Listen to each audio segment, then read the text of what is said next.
Hello, everybody, and welcome to episode number 37, Confessions of a Market Maker. I'm your co-host, Ray, aka All Day Ray, aka the Low Float Goat. And I'm joined here by my rakish co-host, former market maker of 20 years and present-day retail trader. There's only two things in life this man hasn't seen: a turtle with speed and a woman that he needs. I'm, I'm talking about the proper villain, the House Street legend, JJ. How you doing, brother? I'm doing good, man. Doing good.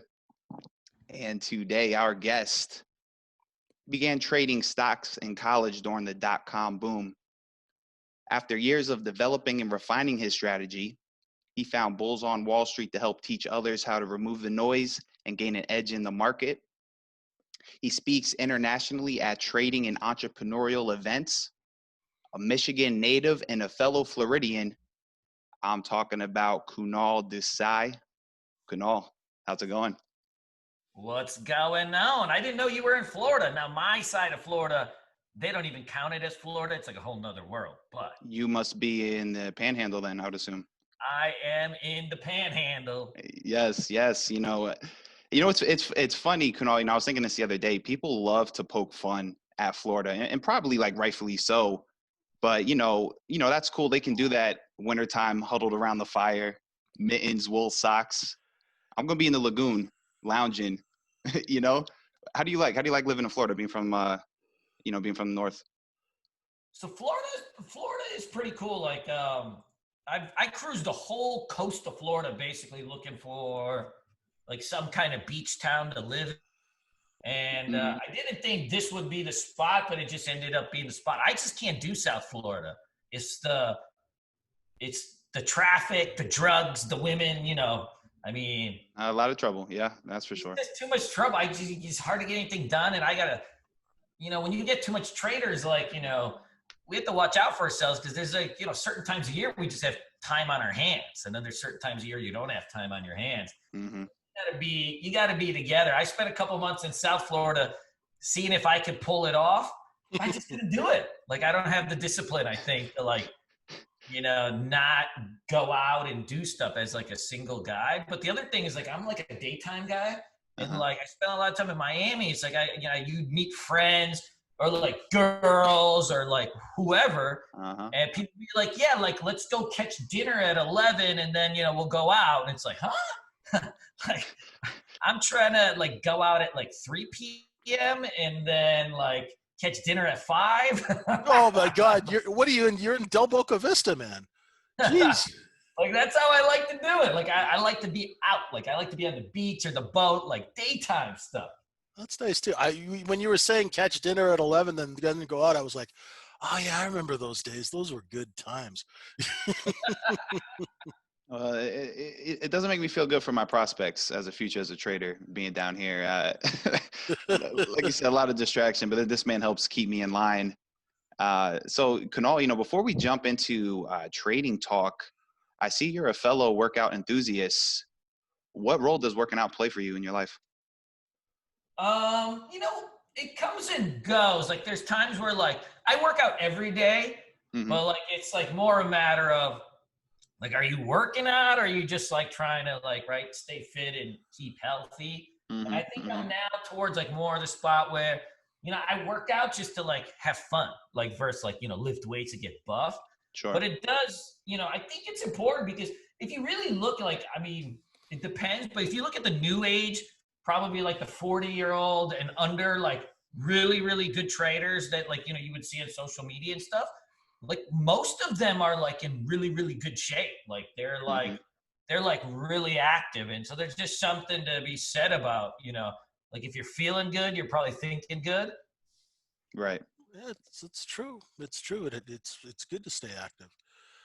I've been on both scales. So. Yeah. Well, I'm not trying to go to the gym and like murder some bench presses and stuff anymore. Like, for me, it's like, I'll go a few times a week, but beach volleyball, paddle boarding, kayaking, playing basketball. Like, I'm doing something for a few hours a day, but it's very rarely like I'm just like in the gym, like I got to work on my glutes, guys.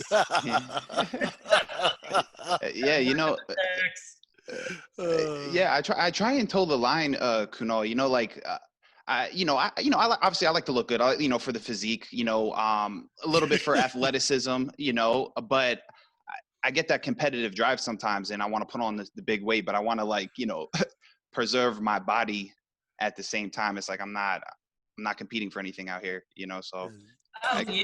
The simplest stuff really works, man. I had this trainer once, and he used to play college football, and he was in the NFL for a couple of years and blew out his knee. And man, he was cool. He was like a motivational speaker. He was like Eric Thomas. He'd be like, he'd take me out to the beach some days. I'm like, no weights today? He's like, nah, man, today we doing something different. And I'm like, what? Right. He'd make me sit there and do push-ups and dips for like an hour. And I'm like, what is prison workout, man? He's like, how you think people get so, I'm like, don't I need some weight, like some heavy stuff? He's like, come on, man. How you think they get buff in prison?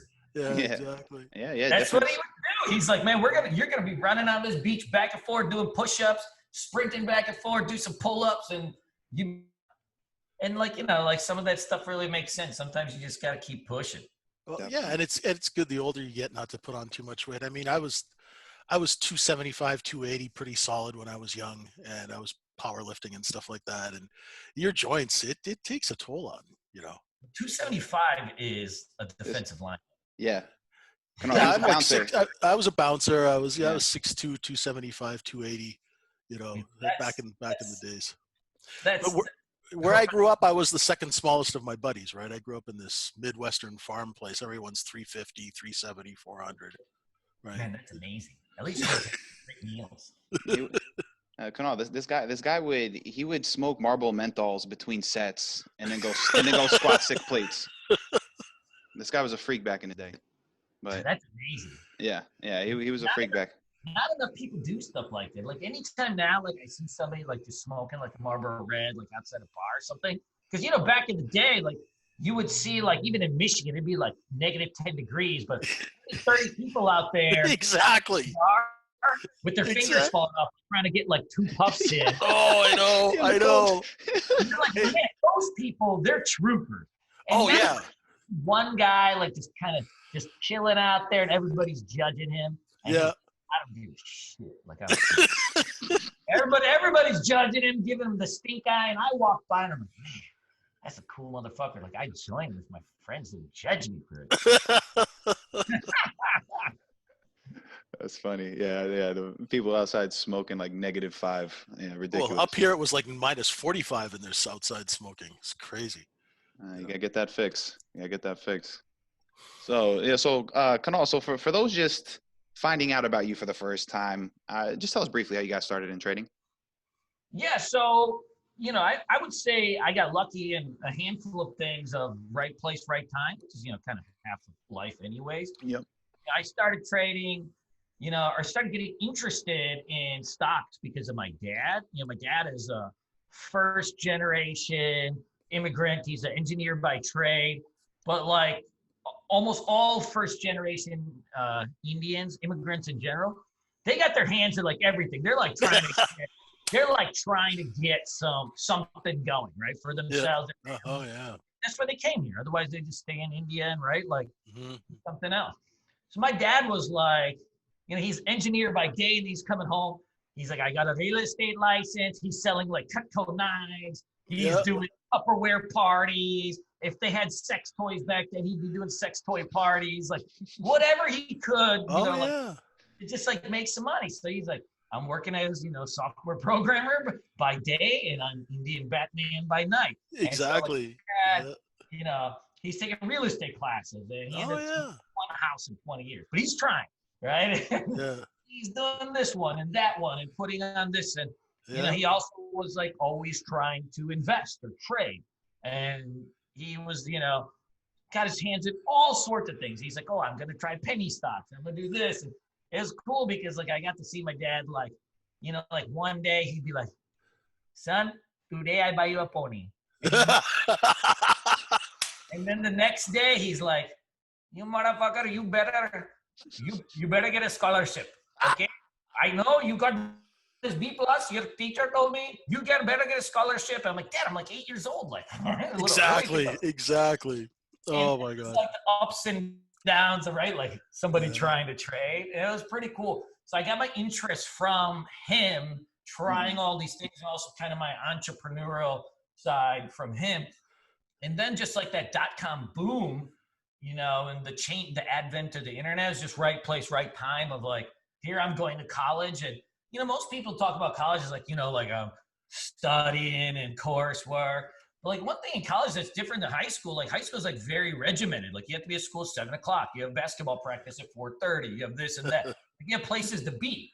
Where in college, like you don't really have any place to be. Like, yeah, you have stuff you got to get done. You don't really have any place to be. And like they have, in all the dormitories at Michigan State, like computer labs. And I'm like, man, this is like, what is this computer lab stuff, Indian guy, like I'm like, my dad's a computer programmer, or computer software engineer. I'm like sitting in this computer lab, downloading illegal songs on Napster and like, right. And reading Jim Juback articles on MSN Money. And that was like, I'm like trying to figure this stuff out. And so it was like, if you read like a lot of books of like how people got really, really good, like there was always like some story of like that where it's like right place, right time. And then they had an opportunity to like, just like sit and spend a lot of time like doing something, and having a computer lab, like on the floor of my dorm, like I had just like hours every day where it's like, I may not know what I'm doing, but I'm, reading and studying and like playing on this internet thing and looking at books. And frankly, I just stunk. Obviously, I'm a kid and I'm taking whatever money. My dad gave me a couple grand, it was gone. And he gave me a couple more grand, it's gone. Then he was like, I was taking my tuition money and trying to trade with it. You know what I mean? Like, my dad is old school. So like when my tuition was due, he's not sending a check. He's like, why would I spend 30 cents on the stamp when I can just, right? You just drop it off. Exactly. So I would go to like, drop my tuition off. I'd have like all like $10 and $20 bills. Like why he doesn't have other types of cash, I don't know, but they were always 10s and 20s. So it's like, you should pay tuition at times probably like $6,000, $7,000, for the year. So you pay it every half year. So I just had like all this cash and I'm like, ooh. Like, ooh. Like they're not going to send me to collection if I don't have, like it's on time. So like I always had these like schemes, like, man, I'm gonna just double this money and then I'll take out the half, pay the tuition off, and my dad will never notice. Yeah. So I was playing these games of fire with money all the time, and in the end, like that didn't work either. I made actually some good money for a while, and then I just blew it all on a vacation, and then in the market too. So by the time I was done with school, like I had like really no college skills, and I still was not a trader. So like it was, off to the job world, but I'm not qualified for anything because I just sat in a computer lab looking at pornos, downloading Napster, reading MSN Money articles, and going on, Yahoo Finance chat boards, right? Message boards. So I got no skills beyond these like handful of things. So I ended up having to get a job as like a door-to-door salesman, selling phone service for SBC, Southwestern Bell Company. And that was actually like, it was really heinous because you can't really, all my friends were getting like real jobs. Like, I'm working in finance, New York. Yeah. Another buddy's like, I'm moving to the big city in Chicago, got a job at this, at Citadel, like, kind of stuff like that. And they're like, what about you? Because I was always known as the smart one. I'm like, well, I'm going to be doing a little door-to-door sales. Yeah. I wouldn't tell anybody that, right? I'd be like, direct business-to-business consulting. Dress it up. Yeah. And I had the pitch. Hello, I'm Kunal Desai from SBC. I'd like to upgrade your phone service.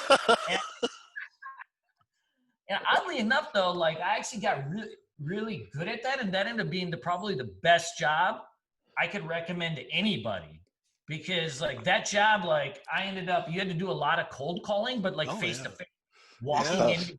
That's good. So if anybody's ever been to Michigan, like in Michigan, all business owners are minorities, like Arabs, Chaldeans, Indians, Jewish people, the gas stations, liquor stores, small business owners. So like in a million different languages, right? And they all work with their family. So it's, snowing. I'm in my $20 Burlington coat factory suit. I remember those. That I got on Telegraph for like $20. It was a buy one, get one free. But going to these businesses, it's cold, you're walking around, and then you're like coming and meeting all different walks of people who are ornery as all because it's winter time. And you're walking in their business, you're not going to buy anything. You're going to sell them something, right? So you're the most hated person around. So, you say, hey, can I talk to the business owner, decision maker? Everybody's like, he's not here. I'm like, come on, man, that guy in the back, look at him. He's there sitting there right now. He's sitting there right now with some lamb kebabs. Like, you tell me that guy's not the boss? You tell me the boss is not the guy sitting there eating lamb kebabs? Come on. It's noon. So I ended up getting like really good at just like going up to people and starting conversations without like getting murked, right? Like you gotta get something thrown at. And that helped me a lot in my actual business because like my business is, obviously teaching people how to trade stocks, but a good portion of it is also, and selling and, talking to people, right? Teaching them. Right. Yeah, customer relations. That makes a lot of sense. Yeah. That failure in trading and not having any skills, like sneakily actually worked out really well because like I ended up with this awesome skill set. I recommend that for anybody that's like, 18, 19, 20, 21 years old. Yeah, it's great. You get a cold calling business to business sales job, like you're going to learn how to wheel and deal.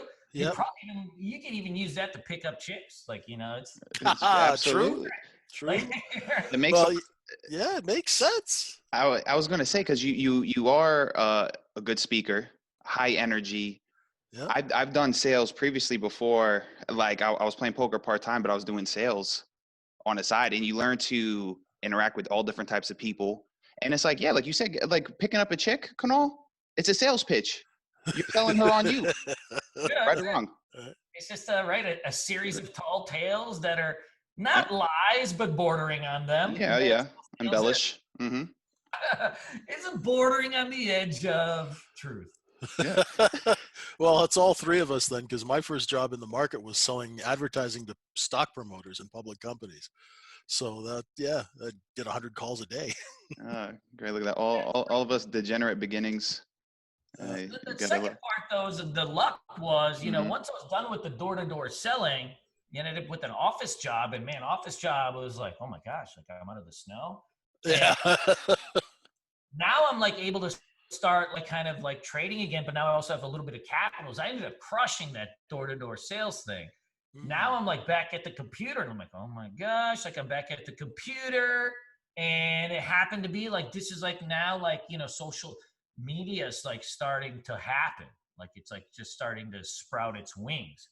And the first like kind of trading blogs started popping up that you'd never seen trading blogs before. There were no such thing as blogs in like 2003, 2004, 2005. All of a sudden, like I'm sitting at the desk all day and I come across like Brian Shannon. Like he had an Alpha Trends blog spot. So it was a Google blog. And it was like, what is this technical analysis stuff, right? Like, I've been doing all sorts of stuff, but like, he all of a sudden had like some different stuff going on that had a lot more structure. And I'm like sitting there reading all his stuff while I'm at work. And then I ran into like my own mentor, Paul. And, Paul became my mentor for one just straight reason was, I'm like looking at his blog and I'm reading it. And I'm like, Paul, the market's here, Paul. And then you go to the bottom and it's just Paul Singh. And I'm like, ching, ching. Uh-oh, we got another Indian. So I got so pumped. I'm like, oh my gosh, this guy's an Indian. Like he's gonna take me under his wing and be the dad I always wanted. And so I was so pumped. So I'm like leaving comments. He was being really nice on his blog post. And this guy knew his charts. So then all of a sudden though, I'm like, hey, can you coach me? And he's like, not a chance. And I'm like, come on. Like, he's like, no, like, I don't do that. Like, I have a blog, you know, and Paul was by day. He's a prosecutor in Minnesota. He's a lawyer. And, you know, he like plays poker all day. So that's like his thing. He's like, I don't want any of this other stuff. And being team. Hello? You still there? Yeah. Hold on. It says my connection's stable. It might be mine. Is it back? Yeah, I can hear you. Yep. Yeah, now I can hear you. Cool. Sorry, we're in vacation season here, and it's like, I got this fiber thing, and it don't even work good. Scamming. So yeah, like I was saying, like Paul took me under his wing, and that's how I got good. You know, he was able to put some structure around me, and then right around that time, like Twitter came out. It was 2007, and when Twitter came out, it was a free for all of the world. You know, like. Now all of a sudden everybody's got a voice, you know, and that kind of changed the game. It was the right place at the right time again. Mm-hmm. Nice. That's really good. It's cool. It's interesting because my first job in the market was given to me by an Indian guy too, a mining promoter. But yeah, same thing. He taught me my first rule: JJ, never buy stock. You always sell it. Get given it free. You know. Hey JJ, question.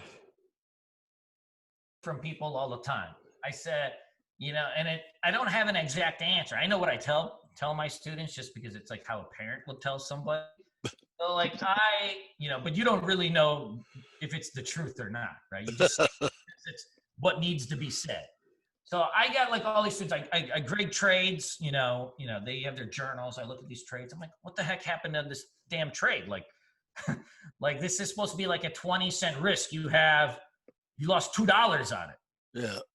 And so the same thing always happens, you know, and it's like always the cheesiest student, they'll say it. They say it. I get like I get a batch to say, well, I didn't want to put a stop loss in because the market makers will take it out. So I don't think there are any market makers anymore, not in the traditional way like there used to be. Like, well, it's very different. It's very different now.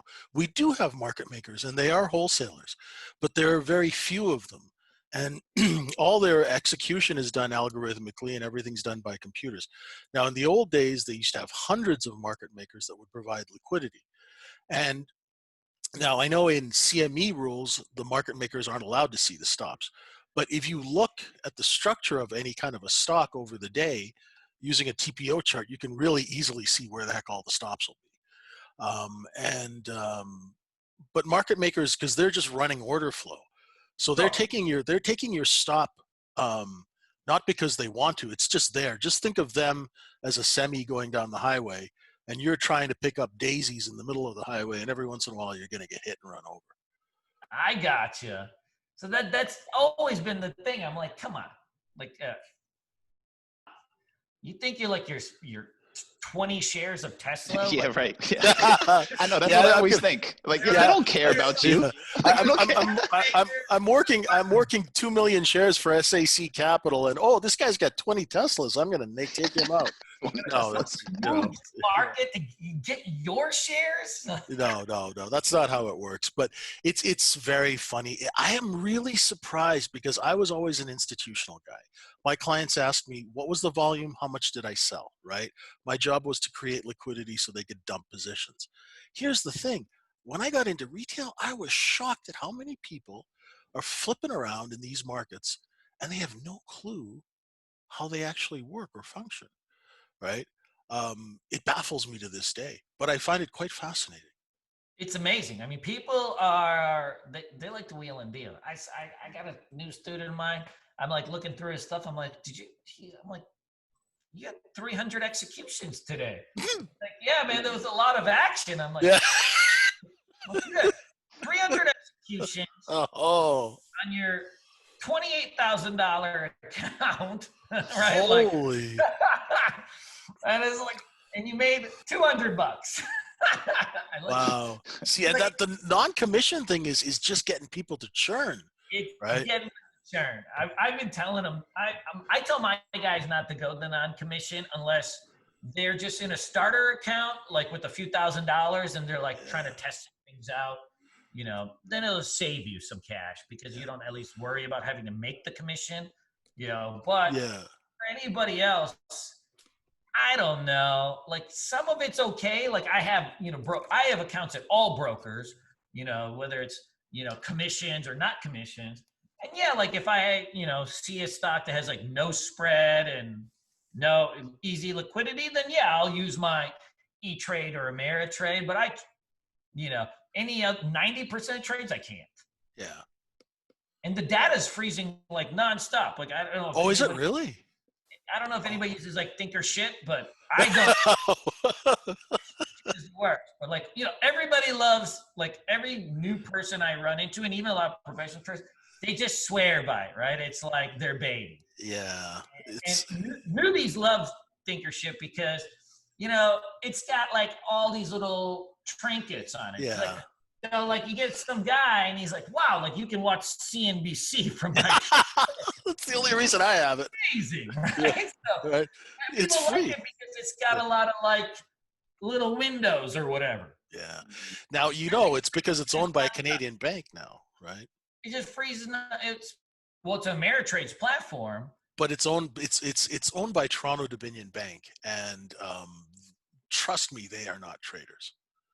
Okay. It's like my whole chat room every morning when the market is wild, around between 9:30 and 9:45, it's like always 10 people. Like, hey, is your Thinkorswim frozen? I love that time because the pre-market, that's when we advertise. We whip the price up, and then your software like Trade Ideas catches it, and we're all like, come here, we give you a good price, right? And then all the retail comes, and then we get them nice and long into that open, and then just jam them, right? So, but if Thinkorswim is freezing all the time, that's not good. The data everywhere is a little bit been herky-jerky, for the most part. Like E-Trade, same thing. Thinkorswim, Really? same thing. Ameritrade's just gone off the rail, and their trading volumes have gone up. If you look at like any stats, like trading volumes have gone up like 300, 400% at some of these places because you got like a double-edged sword. You have coronavirus, so now people are at home just jerking it all day, and then you have free commissions. Now, have they gotten rid of the PDT rule yet? Now, because I trade futures mostly, so. Ooh, do you? Yeah. I've been diving my head in it. Not futures though, micro futures. PDT. That's what I teach. Yeah. No way. Yeah. I'd seen that on your Twitter. I didn't know if it was you or Ray J that was rolling with the micro futures. No, well, he's there too. We're partners. We're partners. He's the young guy. I'm the old salty dog. Yeah. Actually, and I've never been a futures guy because like I like the action of like hunting for like what's going to be the big winner rather than looking at like a handful of things. Yeah. Futures is really cool because like I get smoked out trading regular futures. It's just too much leverage for me. Yeah. And frankly, because I'm trading stocks all day and swing trading, day trading, crypto trading, having like, a couple, 2-3 MQ contracts and like losing track of them, like it's like really can put you in some pain. Oh yeah, NQ. It's I'm 52. I got a heart condition, so I got to chill. So I like the futures guy. I just trade the E-mini every day, and I teach the micro with Ray. And, nice. So the MNQ is amazing. That's what I've been trading. The MNQ. Oh yeah. And because the SPY is like that's still 1980s now. But the NASDAQ, hey, right? the 80s were a good time. No, but in general, the NASDAQ just has more range on it. I find the moves are cleaner.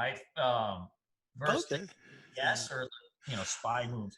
Okay. Well, that's cool. Yeah, you'll have to come by and check us out and say hi sometime.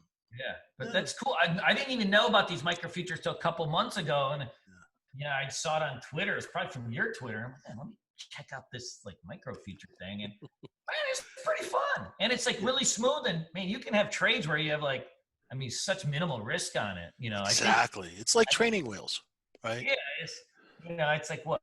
$5 risk per point or whatever. It's it's $1.25 a tick, right? It's so you can learn how to trade properly without and if you have a bad day, you lose $50, and that's if you're trading, like you're drunk or something.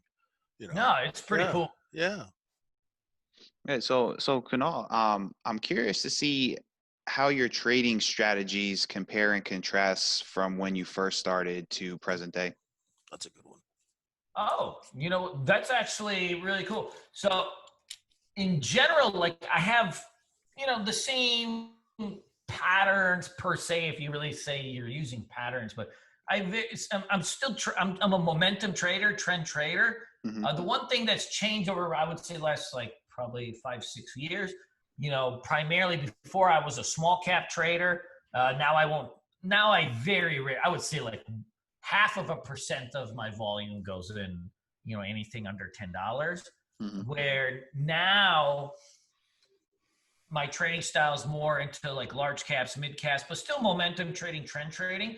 The one thing that's changed in the market, which is awesome, and it's actually helped me quite a bit, the advent of these algos and HFTs and stuff like that's helped retail traders tremendously. Definitely. Because they've helped retail traders tremendously because now you can have $500 billion companies move around like no other, right? We were 10 years ago, like when I started Bulls on Wall Street, you had to trade like really shitty companies to like get like good range, exactly, but also to like stay away from, certain things. Now, like you can trade regular stocks. Like, I trade like this, some of these tech companies like FSLY, like this thing moves around like 15-20% a day on 20 million shares in volume, and it floats like 70 million. Like how that happens every day, I don't know. But like now you can trade regular companies and still get crazy good range. And it's awesome for retail traders and new traders, especially like smaller account people, because they're ingrained in their head. Like I got to trade penny stocks, small cap stocks, $5 stocks, low floats, junk, like all this turd stuff. And they think that's your only chance. And the failure rate of 99.99% versus 95% for everybody else, right? Exactly. So it's 500 times difference. But like now, like, like you're trading something like this FSLY, it's got a $10, it's like an $80 stock, but it's got a $10 intraday range. So like I tell like my guys all the time, like, look, even if you're, you ain't got no money, you're trading 100 shares of this thing, the thing moves around back and forth, $10 up and down. Yeah. So you're trading 100 shares of it, guess what? Like you can make a few $100 off that. You don't have to have the whole $10, right? You got to catch the meat of the move. Yeah. And so you get your 3 or 4, but you can do it like with safety. I can put a stop loss in of 50 cents. I can risk $50 to make 200. I can risk $30 to make 100. Where, in small caps, it's, whether you have a small account, bigger account, like, if that thing dumps, you're going to lose $1,000. Like, exactly. It's just the way it goes. The other thing. Really true. Yeah. So Kunal, I think I've heard you say, I don't know if you still do, do you use trade ideas?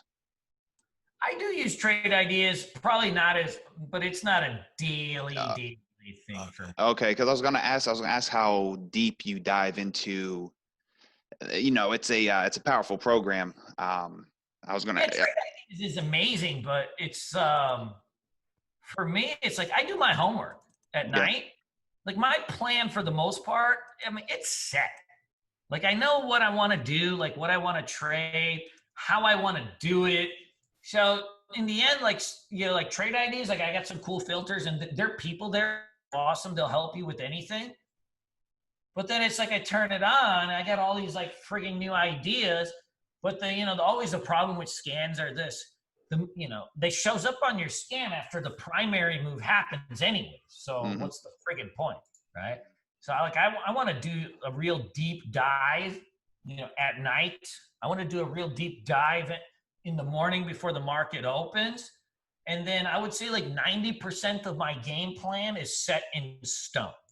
Okay. And I'll leave a 10% variance in terms of like, okay, I'm going to find some new stocks, maybe there's something with some fresh news out that comes out. So I'll keep those things on, like, just so like, maybe there's like a stock that has like a midday news out, right? But that's like, this is a rare occurrence. That's not your bread and butter. You can't make a whole system off like, okay, I'm going to get like random news events in the middle of the day. So I'll use that stuff, but it's a really small part of what I do. because it makes people frankly overtrade. And all scanners in general, the learning curve is great. So then now it's like, is it really worth it? Like okay, I do my homework at night. I go through 1,000 charts. I train my brain to what works, what's working in this market, what type of stocks are working in this market, what sectors are hot in this market. I find 5 to 10 names that look incredible.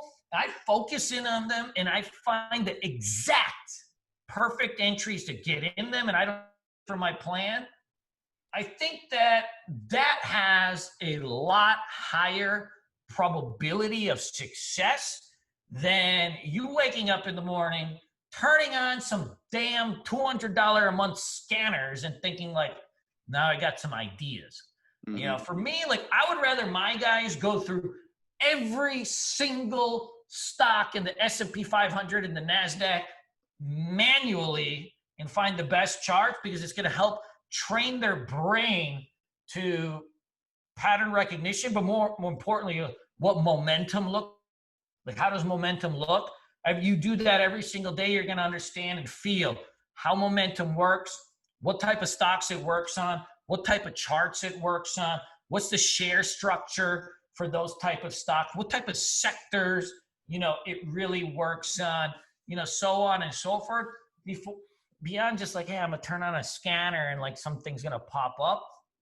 That will give you a couple ideas, but it is not gonna train your brain to like just build intuition. Right. That makes a lot of sense. Because I done one way, which is through like the straight up, I'm going through these charts. Yeah. Well, shout out to the guys at Trade Ideas. We've had a few of them on here. I use it myself, Kunal. That's why I asked the question. And I think I have struggled at times with probably being too reliant on it at times, because I try and like really dive deep into, programming strategies. I'm just more of an analytical, I come from poker. I used to model poker hands. That's kind of my, I try and eliminate human weakness as much as possible. You know what I'm saying? If that makes sense. But I think at times I have been way too far in that. I have to find that blend between man and machine. And I think your approach, the way you're going about it, like you said, you're really diving into it, getting that feel, that hands-on approach, which I'm trying to incorporate a better, that's the evolution as my trader right now, is just really combining the two. So like when you're doing, like, for example, like you can get trade ideas. Now I'm not talking about the program, but like actual trade ideas from like a million different sources, right? Like if you need 10. The whole purpose of like going through a scanning routine at night and like really going through it deep is not necessarily just to find trading ideas. When you go through and you flip through like your different scans, like I use TC2000 to flip through my charts. So I like run, like you run a top gainer scan, top loser scan, XYZ pattern scan, maybe you flip through, maybe you have a list of like 200, 300 names you always follow. When you go through like that progression every day, what it's also doing is giving you a pulse of the market. Yeah, right. When you flip through that many charts, whatever is happening in the indexes or what's happening in the indexes. The indexes can be masked by like what's happening with Apple, right? When you flip through that many stocks, like you're training your brain to how momentum works, how pattern works, what it really looks like, how it feels, and building that intuition. But you're also getting a very keen pulse of the market. Like what type of stocks are actually moving right now? What type of patterns are actually working? So like patterns themselves are just patterns. Well, they have to be used in certain ways and at certain times and only in certain markets. So like if you were trading XYZ pattern and you learned that from a book, well, there's a chance that that pattern, no matter how good it is, only works in like 10% of market situations. So like you have to know what phase of the market like you're even in.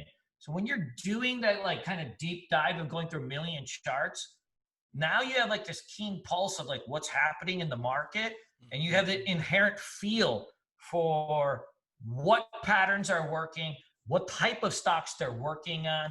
And there's certain types that only mega cap stocks are going, right? Certain types of markets, mid caps are going. Certain times, there's certain markets, like for the last 2 years, like only tech stocks are really worth even playing, right? Like if you try to trade retail stocks or you have oil stock or retail stock shows up in your scan, like it could look all juicy, but we know what they're going to do. Yeah, right. Right? Like we know what they're going to do. So like, but you need those reps to do that. Like if you're brand new, you got two identical chart patterns, but one is in a retail stock like Macy's and another one is in a freshly new tech company that IPO'd in 2019. Like what has the chance of moving 20, 30% over the course of a week? Well, the pattern in the stock could look the same, but we both know, like we all know, right? This is going to move like 1% a day with no rhyme or reason. But like a hot tech IPO that shows that same pattern, that thing could explode. You might get a double out of it. But how do you know that unless you actually sit there and do that work every single day? That's why you futures traders, you got a lucky, man. You start sitting there staring at that MNQ and you're like, oh yeah. Yeah, well, that's been JJ. That's been your one big thing, right? Is like you always preach it, like, hey, it's sitting watching the same thing every day. You get the feel, you get the rhythm of it. Right? For me, I understand. I mean, I used to manipulate 30 different stocks at the same time. I had 30 level twos, right? I had, market makers. They were my chess pawns, right? I would line them up. The retail would come in. I get shown first bid, right? I take the market up, down, fill this guy, don't fill this guy because I know he's short, that sort of thing, right? I'd have lookout bids all over the place. But, trying to calm down and stuff like that, there's enough liquidity in the ES market that you can do quite well, and it's calm for me, right? And I don't like to have to chase 30 different stocks. I do, however, have found that I kind of got into equities a little bit in December, and I found like a couple of groups of fund managers, and their deals really move nicely, and their price action's nice. And the price action now in these under $10 deals isn't bad because you don't have guys like me out there stealing order flow, right? So it's very family friendly. I find the markets now compared to where they were when I was banging around manipulating stuff. Hey, so do you have like specific hours like that you limit yourself? I mean, when you're trading the futures, or like you're like creeping around like late night, like early morning? Well, I live in a place called Saskatchewan. We get winter here 10 months out of the year. It's minus 50, so I'm in front of the screen a lot, right? Oh. So yeah, I'm around at Globex. I'm around. I start at about 4:30 in the morning, and I'll look at deals too. I'll look at stocks, but I like to find the way I was taught how to trade an equity. Well, first of all, what we do is you'd find a deal being run by good, proper villains, and you go buy their stock at a discount, buy a couple of million shares at a 30% chop, and wait for them to run it. Right? That's how we used to trade. Right? Sure. But this other way is it's a little different. So I'm really fascinated to hear you guys talk, because Ray's really jumped into the equity side of things now, and he's using the scanners and all this, and that whole retail trading, using charts and patterns. I never did that because I found market profile right away when I went to retail. Right. Right. The candle wax charts for me, I can build the chart so you guys will come and I can sell you stock, but interpreting them, I'm just learning how to do that now. That's awesome. Yeah, well, it's good. No, I'm glad this came up, Kunal, because this is I hearing that from you. It's good because this is something I've been really trying to find that balance, because I think I've been going a little overboard. Like you were mentioning, how people can go overboard with the scanners, just play whatever comes to the scanner. Because I'm like, trusting the math. I'm trusting the math, but the way you just broke it down there makes perfect sense. Another thing I want to ask you, right, which I can relate to you. I've heard you refer to yourself as a gunslinger. It can lead to overtrading, perhaps too much aggression at times. How do you rein that in? How do you rein in some of the negative attributes that come with that style? That's actually a great question, and this goes like a long way to like the trading psychology of it, which I find like almost all like suspect for the most part. There's like a new age, and this is like I think because of the millennials and the vegans or something. A Zen trader. Now everybody has, mommy problems and daddy problems, and that's their reason they can't trade, right? It's like the trading psychology is like taking over. So it's like, You overtrade, you got daddy issues. You need to do some, you need to do some deep breathing and some meditations. And all this, and it's true. Like, I read a lot of trading psychology. I met Dr. Steenberger probably like a dozen times. So he's like amazing, and he's been on our podcast. Yeah. He's the one that's like really official. But I think now, like, everything has become like trading is all mental, and they forget that like all trading really most of trading still comes from having an edge. Yep. And where things have gone to is it's like trading psychology, because social media has dumbed down trading to such a degree that now everything can be blamed on trading psychology. But a lot of it actually has to do with markets are tough. You're trading against the smartest, most crooked, most well-capitalized, disgusting humans on the face of the earth. God bless them. Hey, those are my brothers and sisters. Take it easy. God bless them. But if you think like because you do some yoga and some all of a sudden you're going to go toe-to-toe with somebody that's been doing this for 20, 30 years, that's got endless bankroll.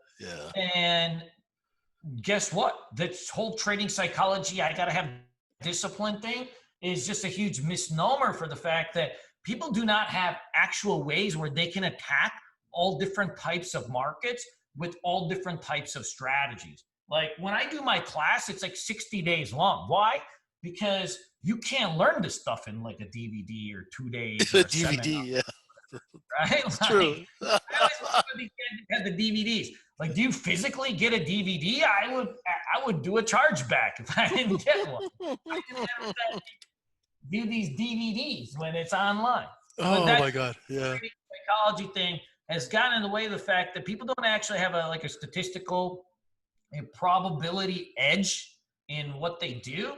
And so then it dives back into the discipline, yoga, vegan stuff. I vent about this all the time. I go, it's not trading psychology. It's because you don't know what you're doing. You're speculating in a business you don't know anything, nothing about, right? Learn a little bit about the business. There is a business going on behind the pretty charts. Yeah. Right. So, in general, I'm a gunslinger. That's just how I trade. But I had and this guy's a wonderful man. I work with this gentleman, Dr. Andrew Menaker. He was a trading psychologist. He also did some stuff with the FBI, awesome guy. And I was trying to scale up my size, essentially. I was profitable for a long time, but I was having trouble getting over X amount of dollars per day. Mm-hmm. And in my head, I'm like, I'm big time Canal, right? I need to be big time Canal. I got to figure out how to get there. So, I worked with him a long time at $300 an hour. Good Lord. And he actually became a really good friend of mine. But even he's had me do this woosah stuff. And he had me attach this thing to my ear. I guess in your ear, you can measure your heartbeat on the ear really well. Okay. So then it would go to my iPhone. So he said so it's called heart math or whatever. So he was going into this thing. He's attach this to your ear while you're trading. He says, if it rolls red, which you'll do a few times a day, this spacer will come off with pictures of flowers or whatever, stare at it, breathe with it. And you go back to green. When you're back into green, your heart's calmed down. You'll make better trading decisions than obviously if you're redlined. And this is true for 99% of people. He looked at my thing and he goes, holy shit, you were redlined the whole day. Hey. And I'm like, what, was that bad? Shit, is that bad? He goes, dude, you're basically near heart attack the whole day. Most people go red, if they're over trading or they have too big of a position. Mine was from front to back. I was redlined the whole day. I'm like, Doc, I had a great time today. Yeah, I was depressed and, suicidal for half of it, but and it was really interesting. Oh, jeez. What he did teach me from that was how to calm yourself real quickly. Because in the beginning, if you're redlined like that, where you're heart is beating like say 130 beats or 140 beats a minute. Yeah. You're up there, right? Oh, and yeah. it helped, like, kind of just like, at first it would take me like 30 minutes to calm down and go green. Yeah. I would, and then once you like do it for a while, like I could do it in like 30 seconds, which was cool. Nice. Obviously, if you're running hot, yeah, like you're probably going to go commando on a stock. Mm-hmm. And so that was like, that was interesting. But, one of the things that he had told me at the end was kind of like, he's like, because finally he got me to calm down, be more disciplined in terms of, certain things so I could like scale up my size properly. And then it was just making me into like this giant, I don't even want to say, but like, giant something, 5 years ago I could have said it. Now I can't. But it just turned me into a giant wuss. Now I was turning down trades I normally would because I'm like, okay, let me check my thing. Usa. And I'm like, come on, serenity now. Oh, serenity now. Serenity now in this whole time. So then like my P&L was actually going down a little bit, but now obviously I was taking less trades. I was more disciplined. I was a little bit less stress-free, but my P&L was down, and we were like trying to find this happy medium. And even he was at the end. He's like, I didn't know if this was even biologically possible. He's like, you're an animal, man, like a real one. And I'm like, I know. And he's like, you should really embrace that. I've been telling people my whole life. And so what we ended up doing was something completely different. Okay, like, we're not gonna, yoga this out of me. But what we're gonna do is put some technological and structural, risk management things in that take it out of my hands. So, for example, and I still use this to this day, I have a max loss on my account.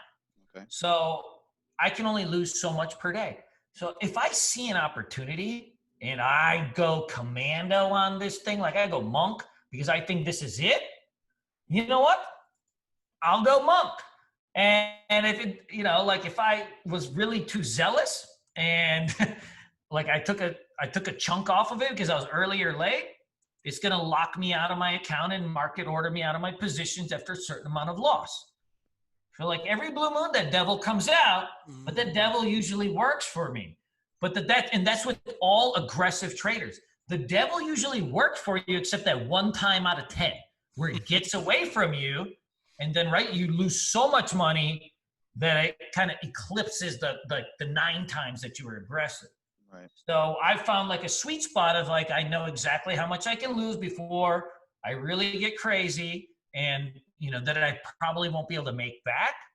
And so I keep a max loss on there. And as soon as it's out of my hands. As soon as it hits that, like, the brokers market ordering me out of this and I'm gone. Like it's the platform shut down for a day.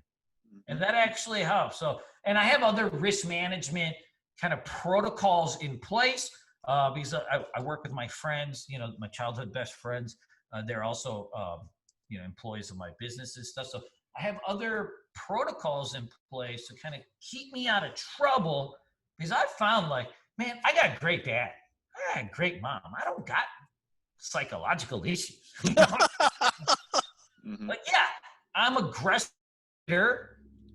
and I'm sometimes an over trader, and I have to find ways to limit that without actually taking away from what I'm really good at, which is when I see it, I pounce, and I want to pounce. I need to pounce.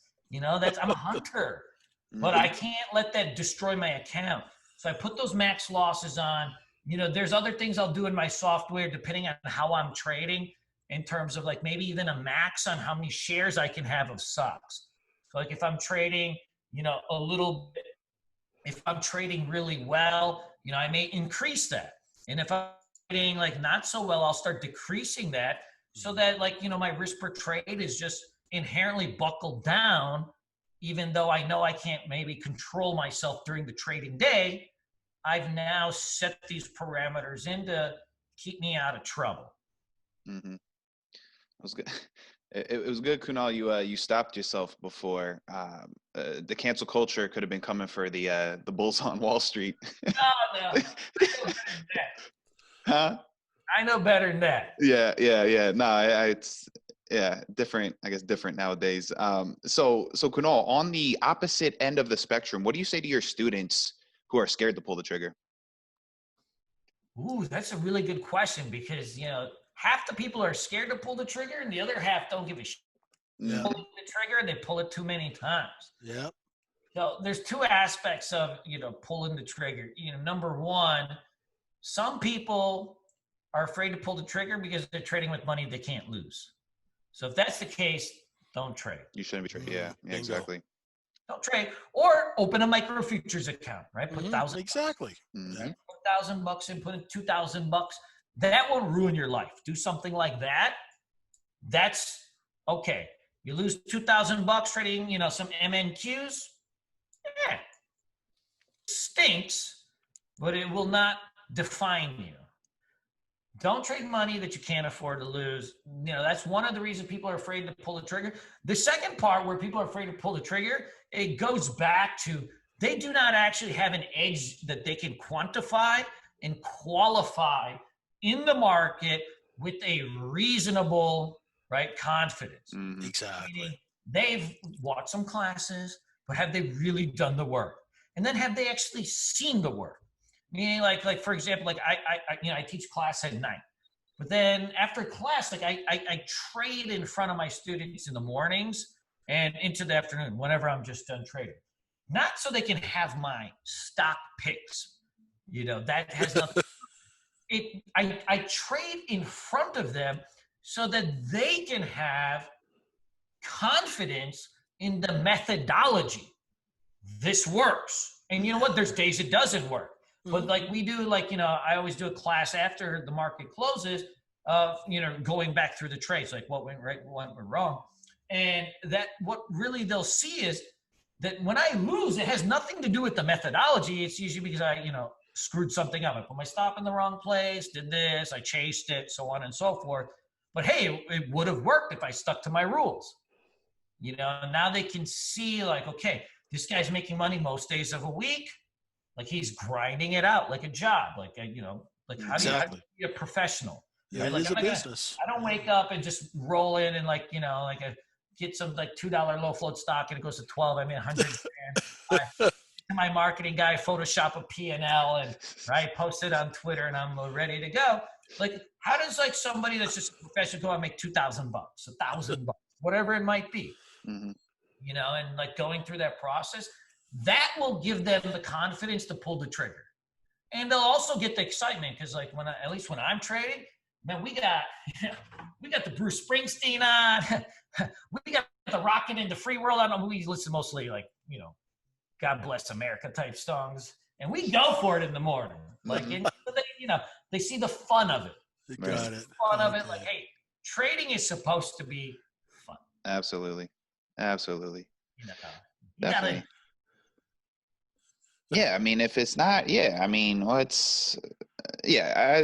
too many people who are too serious. I think a lot of these people that are on Twitter whining about, manipulation. Why is the market going up? It's because you're losing. That's why you're upset. That's why you're ranting. And honestly, and I got to jump in because, it's easy for the older guys, especially who's worked in the business, to kind of get bitter and rant. And Ray pointed that out early when we started working together. So I really try and avoid that. It's the market's crazy. Yeah. All the paper's locked up and they're not selling it. Yeah. It's not really two-sided, but hey, let's trade it, right? Let's not sit around bitching and moaning. Let's actually put some trades on. I mean, we're here to make money. I mean, you know what I'm saying? That's my number one focus. I don't know. I mean, don't you think so, right? I could care less what the Fed's doing, et cetera, et cetera. How am I going to profit from this? Yeah, exactly. And algorithms, I love them. Yeah.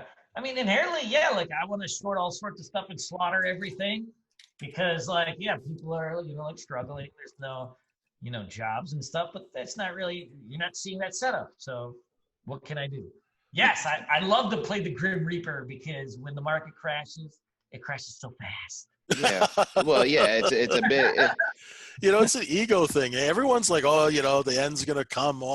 It's weird. You see it all over Twitter, like sell will come. It's like, okay, man, it's a market. You're supposed to sell, you know? Yeah. They're going to do it's going to do what it's going to do. But we have to always disassociate, what's happening. Exactly. Real world, what's happening in the stock market is the stock market. It's like you're living in a bubble. Well, you're living in a world run by guys like me, and we have an agenda, right? And the reason the market exists is for us to move our paper to you, right? Thus exiting our investment. It is an exit mechanism, right? You're exiting into liquidity. Yeah. I don't know. I just think, and you guys can correct me if I'm wrong. This is the way I look at it, right? Is like, these people think they can like interpret the news. They can interpret this data, economic data, et cetera, et cetera. I don't think a retail person can do that in an efficient manner, right? You can't hit it that fast. There's no way, right? It's tough. That's. I mean, you're playing a losing game. I feel like there's no edge there. There's no edge there. You can't. An algo will execute 100 times before you even click. There are some really good news traders out there, but they've honed that. But minority, right? Like, I mean, that's got to be such a small percent. Of course. I mean, every edge is a minority in trading. And some really, really good news traders, they can sit there, look at a news press release, boom, they pop into the balance sheet real quick. Oh, this is a pump. They got to raise money, blah, blah, blah. They got a shelf on the way. They got an ATM that's already been activated, they already know. They can sit there in 20 seconds and do that. But registration statement effective. But how many people can read 20 pages of documents, analyze it within seconds? Exactly. It would take a lot of practice because you have to know exactly what to look for, what to highlight. Yeah. It's just a shortcut. It's like that's why people use patterns, right? It's essentially a pattern is you're not necessarily like not doing any analysis. It's just taking the 15, 20 variables that you normally would be looking at and kind of putting them in a certain look. And that's all, at least good pattern recognition. That's really what it is. Any given stock, like if you're trying to trade it, there's like 15, 20 variables that are moving around very, very quickly that you have to analyze. So, the beauty of people that are really good at certain patterns is it's essentially taking all of those things and putting them in a checklist that you can really analyze instantly. Right. I mean, I think that should be one of our main objectives is to simplify things for ourselves, correct? Yeah, of course. Yeah, absolutely. All right. So Kunal, this is going to be a layup question here. But I think the vast majority of people would agree with me that having a mentor, being a part of a community is a net positive, not just even in trading, but probably all facets of life. Tell us why. Yeah. In all businesses, there's like certain edges. For example, like if you're just graduated college, right? And you get a job at Ford Motor Company and the vice president, who's like not a scumbag, but like actually a good guy, takes you under your wing your first day and shows you the ropes. He's been there 20 years. Versus, another kid in the division went to the same college as you, same background as you, same smarts as you. He's in another division. His boss is a fire-breathing asshole. So you got one guy who takes you under the wing. The other guy is a fire-breathing asshole. Where do you have an edge? There's an edge in there somewhere of like, hey, somebody actually looking after you can help out. Mm-hmm. Now, the other side of it is if you don't find the right one, of course, it's actually probably going to be a net negative for you. Right. And that's, the social media has kind of changed everything because you're seeing like a lot of kids with acne that all of a sudden are teachers. And guys, your trading mentor has acne or braces, or they have like a code name like he should be in Top Gun, run. Exactly. If you can't figure out his full name, his address, you don't have his cell number, then run. Because otherwise, that person's just a vendor, not really a mentor. And little bit of a difference in it. You know, mentor is really something. When you're in a jam, you call them up. You know, man, bad day. And granted, like, I'm the last person you want to call when you have a bad day. Some people are like, why? No, I'm just kidding. Of course, but then there's the other part of it which is, you know, let's dissect this. Exactly. And I always have like a three-pronged attack on it. Is like, why? What the fuck happened? Then, okay, how can we get better? So then the last part is, right, like, let's motivate them to do better, right? So they leave on a good note. And, you know, you have to be able to get a hold of somebody to do that. Like, if you can't, you know, if you can't FaceTime or Skype, like, you know, like, text don't count, right? Like, you can't FaceTime or Skype or call. Exactly. Mentor. And guess what? You just bought a class. You're a vendor. He's a vendor. And that's what it is. So what? But there is an advantage to mentorship, but real mentorship is like probably a little bit more tricky to find than, you know, than we would think sometimes. And that's like kind of the shitty part. You know, what kind of happens is like, you know, there's a handful of people that can do it. And then now, like, man, social media is cool. And I actually got to give it to them because, like, people that got like no skills that are like 19 years old, they got acne, they got braces, they got good at Photoshop and just pop up like $500,000 P&Ls, make like a lot of money. You know, inherently, like, the old school side of me is like, man, that's a nice grift right there. The old school side of me is like, man, that's a nice grift, right? It is a grift. It's a nice grift, yeah. Like, I'm born in New Jersey, man. You know, like a nice grift. Yeah. You give them the props, even though you hate them. Like, you give them the props. Like, you know, like three card Monty without the marble, yeah. I had, you know, like a customer like trying to, you know, scam like some, you know, free classes or whatever. And I was like, man, this guy really ran an elaborate scheme to get like a $500 like chat room thing. I gotta give it to that guy, man. That's a lot. That's a nice grift he ran. That's right? There is something, you know, you can appreciate a good criminal, right? Appreciate it. Like, he's a scumbag, but you can appreciate it. And, you know, I always sit there and say, man, I hope people don't fall for it, but boy, that guy's crazy. I gotta give it to him for the balls on that kid. Exactly. Yeah. Got no skills. I saw one of these guys, man, he claimed he turned $2,000 into $1.1 million in like 3-4 months or whatever. Oh, wow. Like, watching this video, and he's like, okay, so this candle, it's red. And yeah, so like, if it's red, it's like, it's goes down. And then, like, if it goes like a candle's green, guys, this means it's like the stock could go up. And I'm like, what the fuck? Like, come on. Get the guys, somebody call the police. Run a grift of a grift. And his only problem, where he fucked up is he should not be making videos. He's too ugly.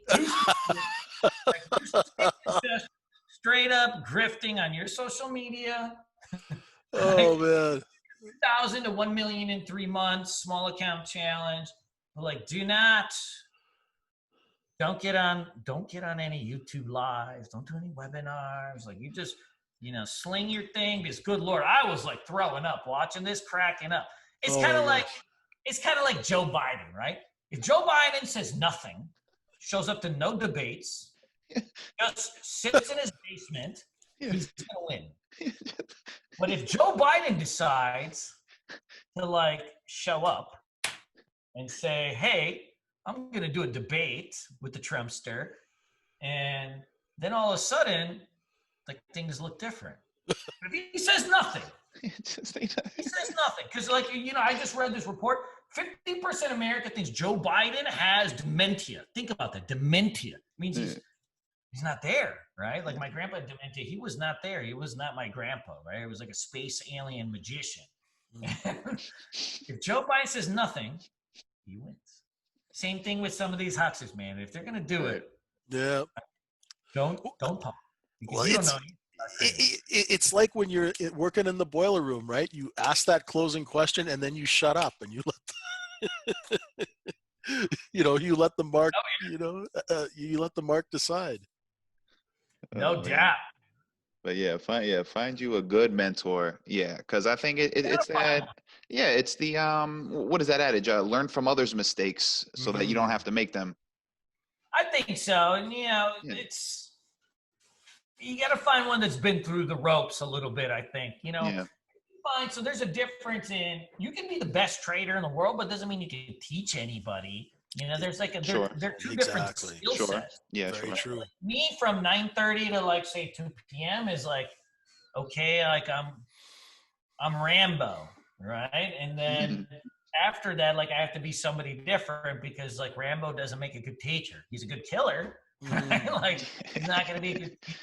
Those are two very different skill sets. So, the key is like you can't just go in and say like, okay, this guy had like a $500,000 P&L that his wife photoshopped for him, and be like, oh, he's a good teacher, right? So you got to really go through and do the gamut. Watch the YouTube videos. Watch whatever free stuff they have. DM them. Yeah. Text them. But like actually track them down. Like I take calls all day. Like people like, I tracked you down. You put your phone number on a YouTube video. I'm like, yeah, man. What's up? What you need? What you want to talk about? Yeah. So Kunal, I see you guys have a crypto section on Bulls. So I'm curious, are you guys trading it, teaching it just for a profit, or is decentralization concept, is that something that you believe in?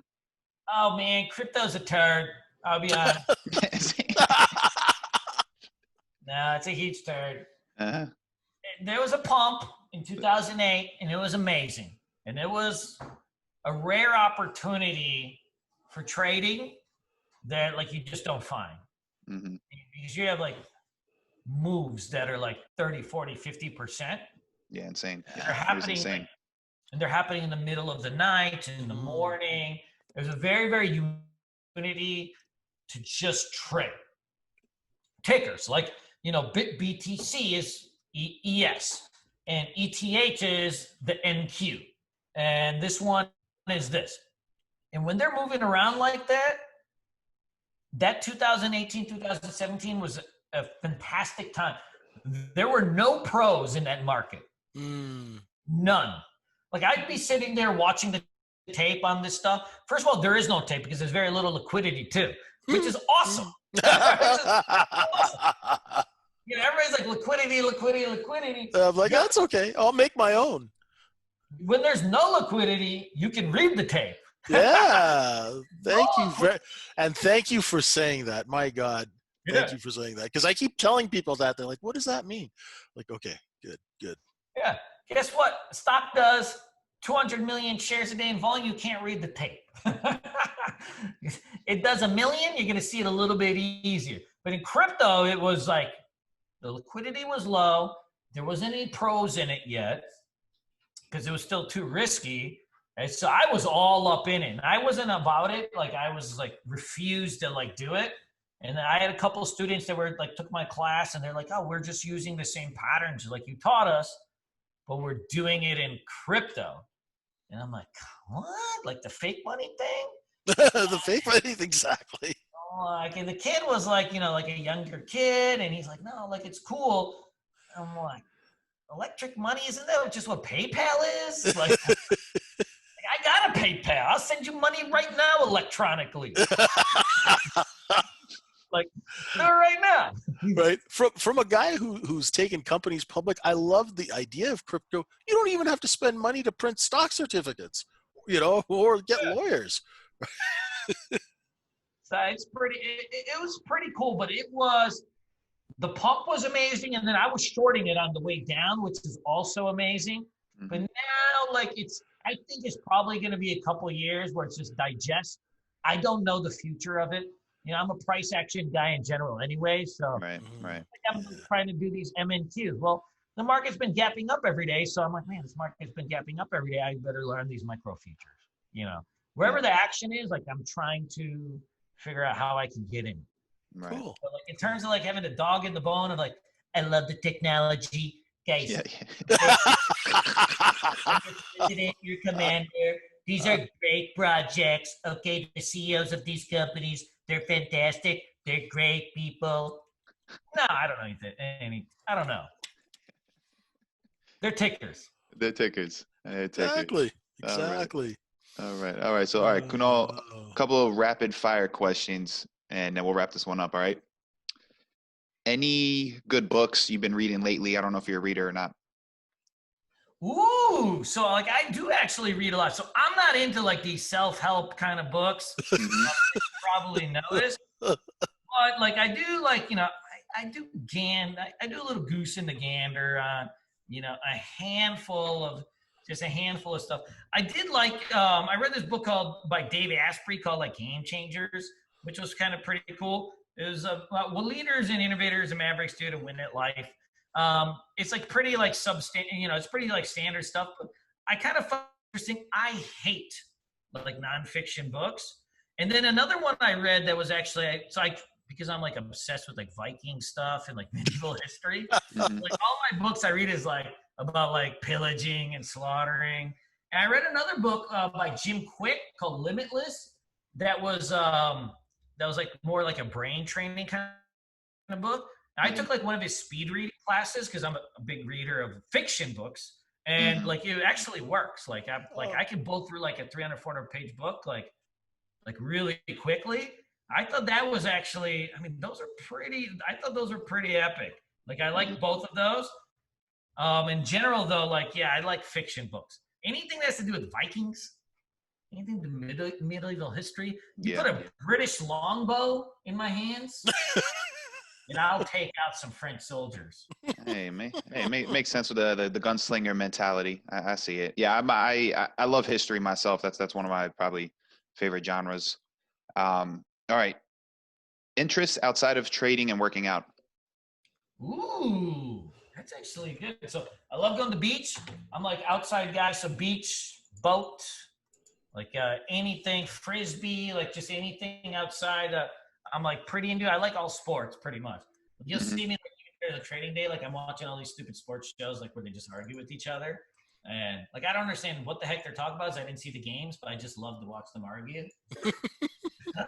Yeah, there's some. Yeah. There are some good ones. Yeah, some of them are just don't know what they're talking about. I feel like, because I like to bet. I don't know. Do you bet on sports at all, Kunal, or no? You just no. You know what? No? It's weird. Like I've actually haven't bet in a casino or on sports like maybe ever. Yeah. Like casinos, cards, like not my thing. I like doing stuff where I know I can win. Yeah. Sure. That makes sense. That makes sense. I like outdoor stuff. I used to really love traveling. Like I've been to like a bajillion countries, trading, traveling, doing like the laptop cafe coffee lifestyle for a while. But as I get older, like I don't even really like doing that. Like now the world's like a lot scarier place. Like, I just stay here in the Panhandle. I live on the beach anyways, and I'll hang out. But I used to love traveling and doing stuff like that. But you know what? Once you guys probably seen this. Once you get older and you're like the single guy that's not married and all your friends are married and you don't have any travel buddies anymore, it's not exactly. A bro bang died. Yeah. It's depressing. It's depressing. Are you a Michigan sports fan?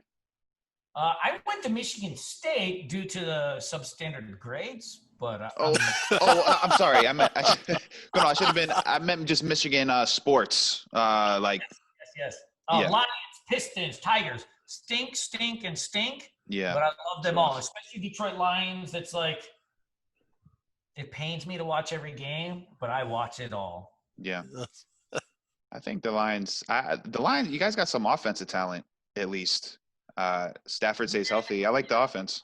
We have a semi-decent quarterback, but like this is never really put together. Even the offense usually stinks. Like even though I don't get it. I mean, I love the offense. I mean, Galladay, Jones at receiver. If Johnson stays healthy, the back. I think there's some talent. Yeah, Galladay's awesome, and he's a baller. Yeah. That's a tight end last year, like with the 7th pick or whatever. Which is Hawkinson, I think. Yeah. He wasn't that good, but he was injured half the year. We'll see.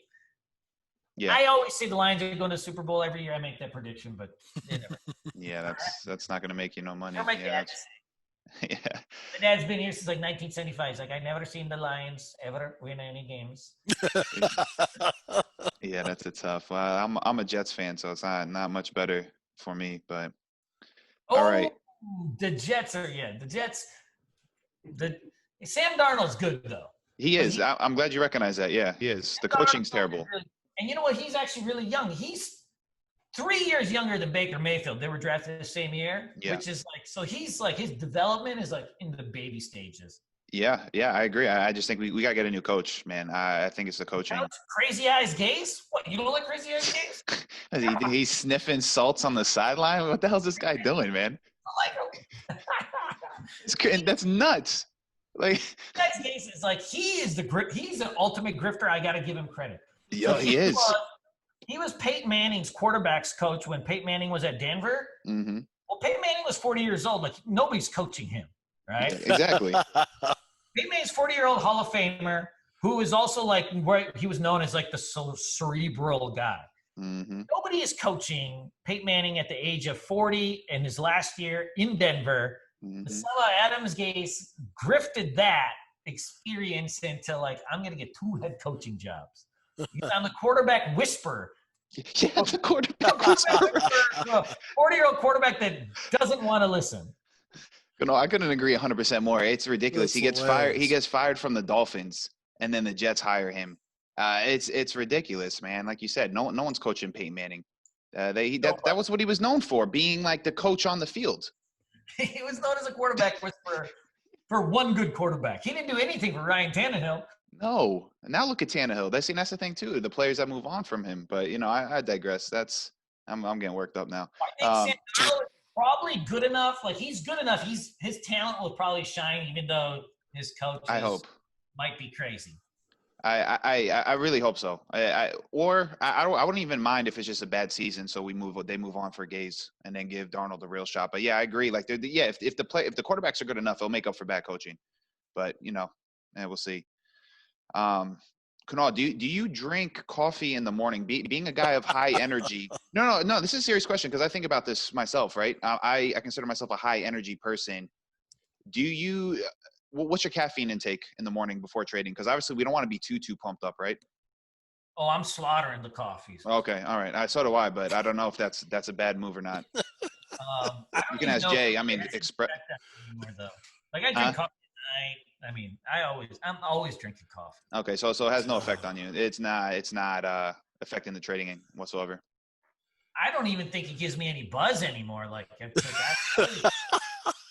Yeah. I think like that warm, just having something warm, but like it doesn't do it the way it used to. I've been trying all this different kind of coffees too. These mushroom coffees, there's focus that didn't work. Like, then they have like these relaxation coffees. Like, none of them are working.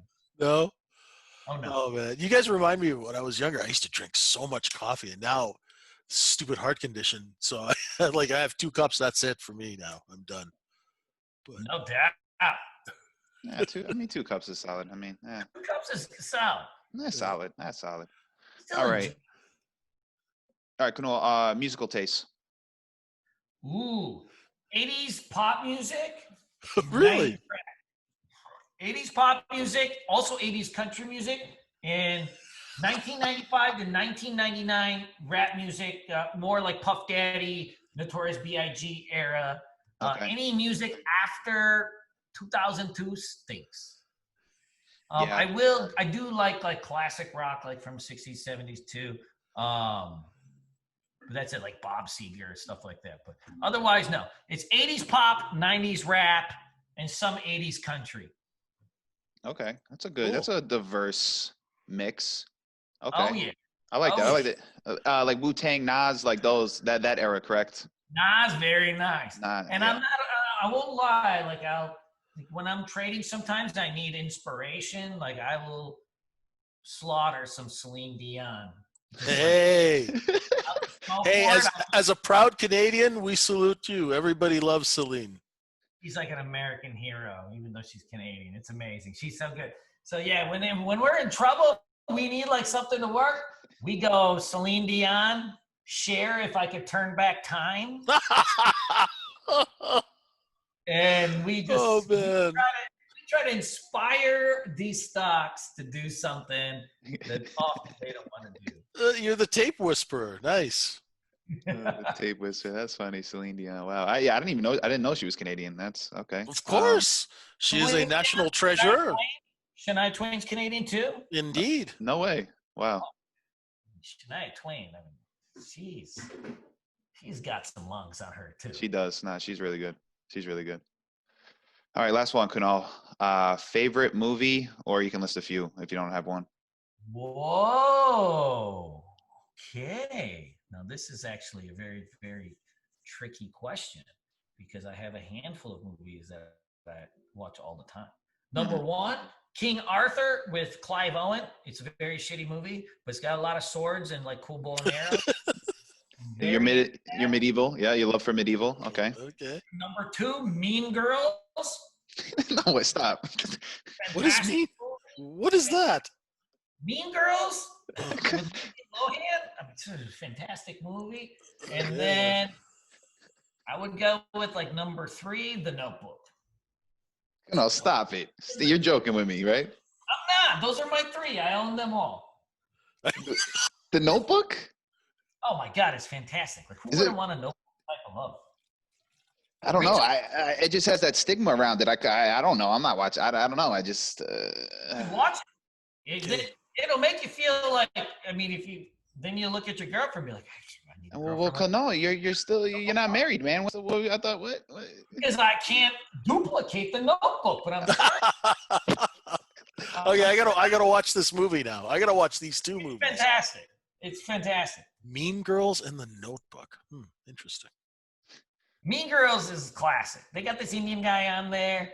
He's like running competitions. It's fantastic. He's like all timer. Really? Okay, perfect. That was an interesting list. I did not expect that. Not expecting that one. That's funny. All right. Well, that concludes today's episode of Confessions of a Market Maker. If you guys enjoyed this, please rate and review it for us. If you guys want to learn how to use market profile, trade futures, trade equities, JJ and I are in two rooms, microefutures.com, equitiesetc.com. Kunal, tell the people where they can find you and anything else you'd like them to know. Yo, you'll be finding me on the streets of Destin, guys. I appreciate you guys having me on. I really enjoyed it. And by the way, confession, I don't listen to podcasts ever because I'm a video guy. Yep. But this was fun. You guys are good dudes. Kunal, appreciate that. It means a lot. We really enjoyed having you on, man. It was a lot of fun. It was a lot of fun. All right. And so for Kunal, I'm Paulie Walnuts. He's the gorilla. You stop slow.